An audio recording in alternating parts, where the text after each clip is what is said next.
factor in this conflict has been the battle for aerial supremacy. A surprise announcement from the Polish government that it would send a fleet of fighter jets into Ukraine has been met with confusion in the US. Early this morning, the Polish foreign minister declared his government was ready to deploy its entire arsenal of planes free of charge to assist Ukrainian forces. Logistically, it would have involved handing the planes over to the US before they could be sent in.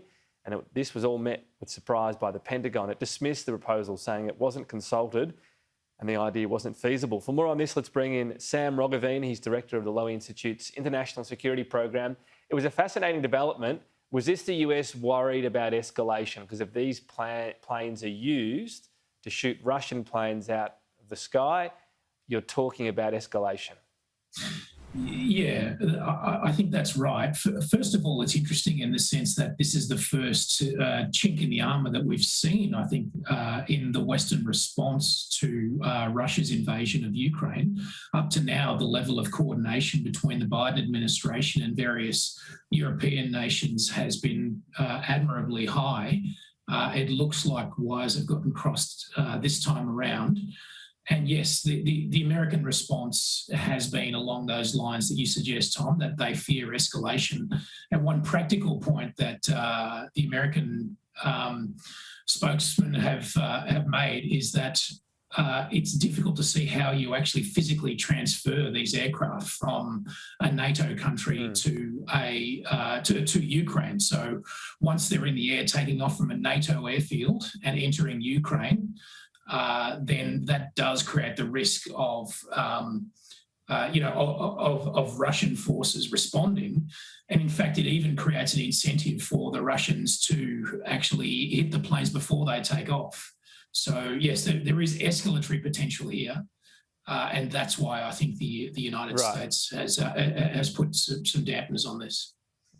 Right, so that's the difference between, say, that the javelins and so on that are being driven over the border, it's where they take off from. What about the aerial fight within this battle? Because all the briefings, official and otherwise, seem to suggest the air is still contested, and yet all we seem to see in terms of strikes from Ukraine on Russia is drone activity, not actually fighter jets. Is Ukraine, do they just have a bit of a presence through these drones and that's the contestability? Is it really a Russian dominance in the air?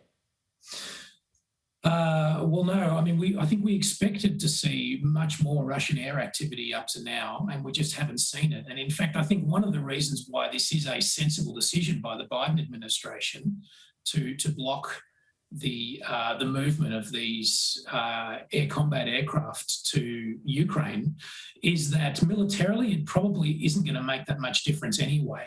So if Russia is going to make more ground in this war, if it is going to succeed, it's not going to be through air power.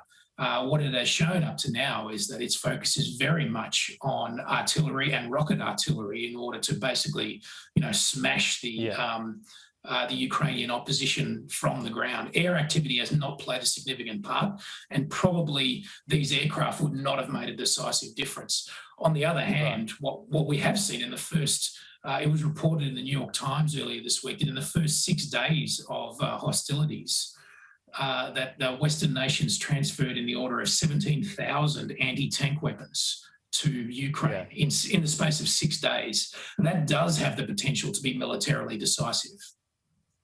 Yeah, it seems to have had a big impact. The javelins, the stingers that are taking out the planes as well. So, look, I know it's hard to get an exact take on this, and we've all got different sources. But what's your best summary of where this is at? The common perception is that Russia now is focusing on Kyiv, and it needs to take that if it's going to actually take most of the country. Is that still likely? Do you think that Russia gets that goal, given the bloody-mindedness of Vladimir Putin? Look, I'm really torn on this one, Tom, and the sources I'm seeing are not so much conflicting, but they're incomplete. The problem is that we learn an awful lot about the mistakes that the Russians are making and the shortcomings of the Russian campaign, but we don't get a balanced picture. So, for instance, I'm yet to see really reliable estimates of the kind of losses that the Ukrainians are suffering. We hear a lot about the Russian losses, and they seem to be very bad. But nevertheless, I'm not quite prepared to say that the Russian campaign has faltered completely and that Russia may not actually get the kind of objectives that it has set for itself. It is, after all, been only 2 weeks or slightly less than 2 weeks. Yeah. The other thing, actually, just on the opposite side of that argument, the other point that I would make is that the Western powers, Western governments do need to be careful about the risks of what I would call catastrophic success.